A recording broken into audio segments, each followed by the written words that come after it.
Salve, salve, Irmandade, tudo beleza? Pessoal, olha aí como ficou agora o suporte. Depois que a moto estiver montada inteirinha, vai ficar legal, entendeu? Aqui vai o banco, tal, vai tudo as coisas.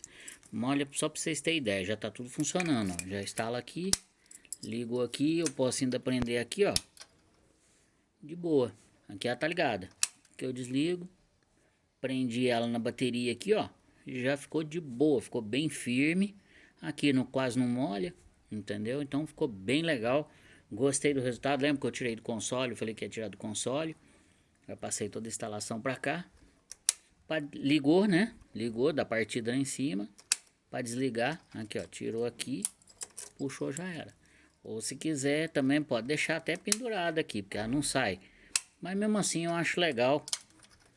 E agora tem um chaveirinho com estilo, né? Legal pra caramba. Então é isso aí. Valeu!